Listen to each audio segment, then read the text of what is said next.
UGC rules పైన తీవ్ర ఆగ్రహం వ్యక్తం చేసి సుప్రీంకోర్టు ఆవేదన వ్యక్తం చేసింది.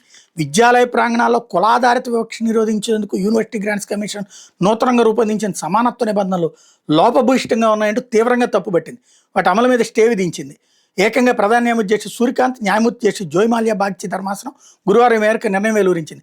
కుల వివక్ష లేని కులరహిత సమాజ సాధన కోసం స్వతంత్రం వచ్చి ఇన్ని దశాబ్దాలు మనం చేసిందేంటి, విషయంలో సమాజాన్ని వెనక్కి తీసుకెళ్తున్నామన్న భావన కలుగుతుందంటూ ఆవేదన వెలిబుచ్చింది.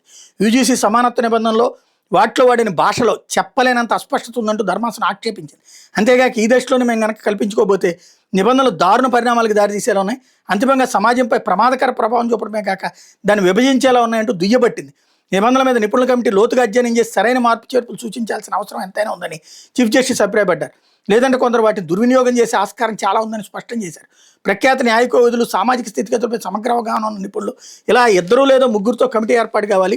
సమాజం ఎలా ప్రగతి సాధించాలి, అందుకోసం విద్యా సంస్థలు ఏర్పరిచే నిబంధనల వల్ల విద్యాభ్యాసం పూర్తి సమాజంలోకి వెళ్ళాక విద్యార్థులు ఎలా ప్రవర్తిస్తారు వంటి అంశాలన్నింటి వాళ్ళు లోతుగా అధ్యయనం చేయాలని చీఫ్ జస్టిస్ సూచించారు. తదుపరి విచారణ మార్చి 19కి వాయిదా వేశారు.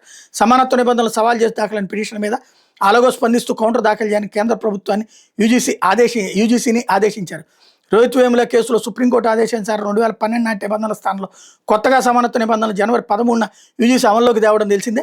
వాటి ప్రకారం ఉన్నత విద్యా సంస్థల సమానత్వ కమిటీల ఏర్పాటును తప్పనిసరి చేశారు. ఎస్సీ ఎస్టీతో పాటు ఓబీసీ దివ్యాంగుల మహిళలకు వాటిలో స్థానం కల్పించాలని పేర్కొన్నారు. అయితే నూతన నిబంధనలో కూడా కుల నిర్వచనాన్ని ఎస్సీ ఎస్టీలతో పాటు ఓబీసీకి కూడా విస్తరించడం, జనరల్ కేటగిరీ తత్రాలను విస్మరించడం మీద తీవ్ర అభ్యంతరాలు వ్యక్తమైంది. దాని మీదనే ఇప్పుడు ఈ గొడవ అంతా కూడా.